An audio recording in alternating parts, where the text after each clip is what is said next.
सुप्रभात बच्चों। आज 7वीं कक्षा में मैं आपके साथ व्याकरण के कुछ चैप्टर्स पर चर्चा करूंगा।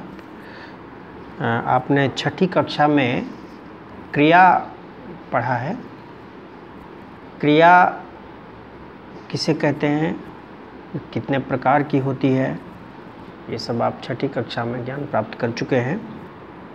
आज जो हम चर्चा करने जा रहे हैं इसी क्रिया से संबंधित थोड़ी सी आगे की चर्चा है और उसे हम प्रेरणार्थक क्रिया कहते हैं। प्रेरणार्थक क्रिया, प्रेरणार्थक शब्द कैसे बना है? प्रेरणा से। प्रेरणा मतलब इंस्पिरेशन, काम करना और काम को करने के लिए प्रेरित करना, दोनों दो चीज़ें हैं।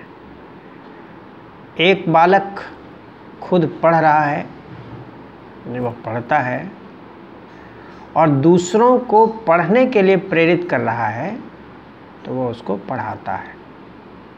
ठीक है। तो प्रेरणार्थक क्रिया की परिभाषा क्या हो सकती है?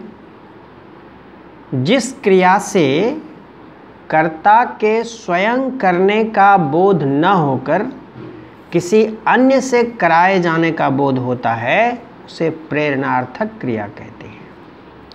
खुद से न करके काम किसी और से कराना, यह प्रेरणार्थक क्रिया कहलाती है। यानी दूसरों को काम करने के लिए प्रेरित करने वाली जो क्रिया है वह प्रेरणार्थक क्रिया है। ठीक है। प्रेरणार्थक क्रिया में दो कर्ता या दो से अधिक कर्ता भी होते हैं।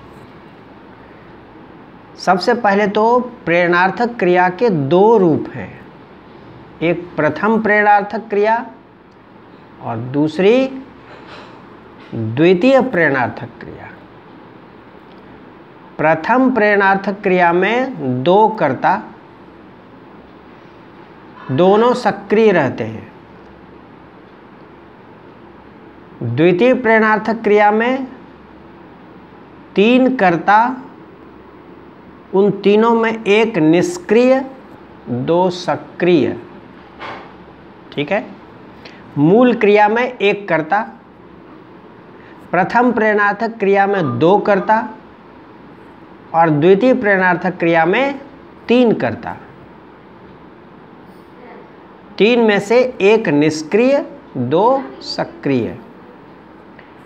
प्रथम प्रेरणार्थक क्रिया में दोनों कर्ता सक्रिय और मूल क्रिया में तो सक्रिय होता ही है।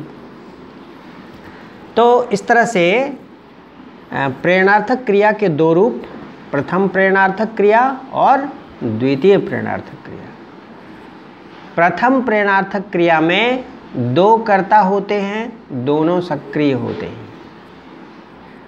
द्वितीय प्रेरणार्थक क्रिया में तीन कर्ता होते हैं, एक निष्क्रिय होता है, दो सक्रिय होता है। कैसे? अब उदाहरण के तौर पर इसको समझते हैं। कोई एक क्रिया लेते हैं, जैसे पढ़ना। पढ़ना मूल क्रिया है। पढ़ना क्रिया में कोई न कोई कर्ता होता है तब ना पढ़ाई का कार्य होता है। तो मूल क्रिया यानी एक कर्ता, एक पढ़ने वाला और एक पढ़ाई का काम। तो पढ़ना जो है वह मूल क्रिया है। इससे प्रथम प्रेरणार्थक क्रिया बनी पढ़ाना। यानी एक पढ़ने वाला है, एक पढ़ाने वाला है, दो कर्ता है इसमें और दोनों एक्टिव है। पढ़ाने वाला भी बैठा नहीं है और पढ़ने वाला भी बैठा नहीं है, दोनों काम कर रहा है, दोनों सक्रिय है। और इससे द्वितीय प्रेरणार्थक क्रिया क्या बनेगी? पढ़वाना। पढ़वाने में क्या होता है? तीन कर्ता होते हैं उसमें, एक पढ़ने वाला है, एक पढ़ाने वाला है और एक है जो चुपचाप बैठ के देख रहा है कि पढ़ा रहा है कि नहीं। तो इन उसको पढ़वाना कहते हैं। तो पढ़वाने में क्या है? तीन कर्ता है जिसमें एक निष्क्रिय है, दो सक्रिय है पढ़ने वाला सक्रिय है, पढ़ाने वाला सक्रिय है, लेकिन पढ़वाने वाला चुपचाप बैठा है और देख रहा है पढ़ा रहा है कि नहीं पढ़ा रहा है, कुछ कर नहीं रहा है। उसी तरह लिखना, लिखाना प्रथम प्रेरणार्थक, दूसरा द्वितीय प्रेरणार्थक लिखवाना। ठीक है, इस तरह से कुछ प्रेरणार्थक क्रियाओं का आपको मैं उसकी सूची दे रहा हूँ। उसके बाद कुछ आप अपने मन से बनाएंगे, बहुत इंटरेस्टिंग है, कोशिश करोगे तो हो जाएगा, आराम से हो जाएगा। लिखिए, 3 कॉलम बनाइए।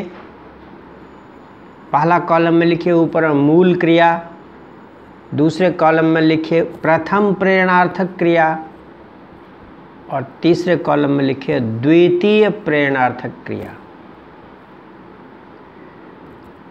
अब नंबर 1 मूल क्रिया में उठना,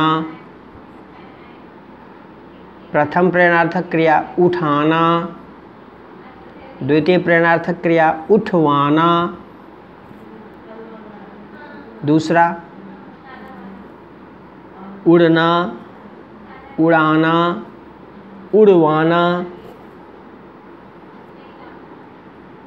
लिखना, लिखाना, लिखवाना,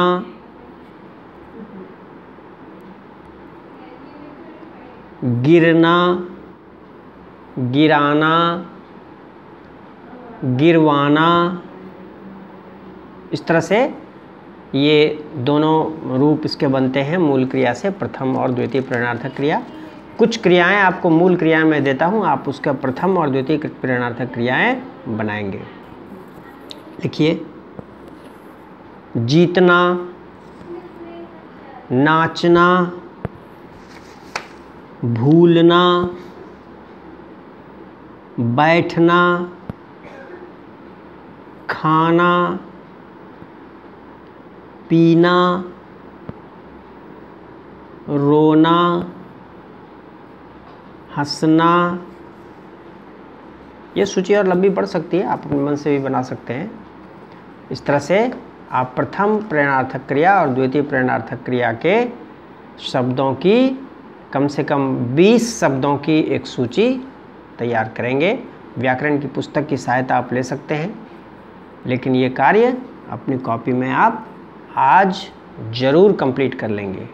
कम से कम 20 मूल क्रियाएं, उसका प्रथम प्रेरणार्थक रूप और द्वितीय प्रेरणार्थक रूप, ये अपने मन से आप तैयार करेंगे। आज का काम इतना ही, धन्यवाद।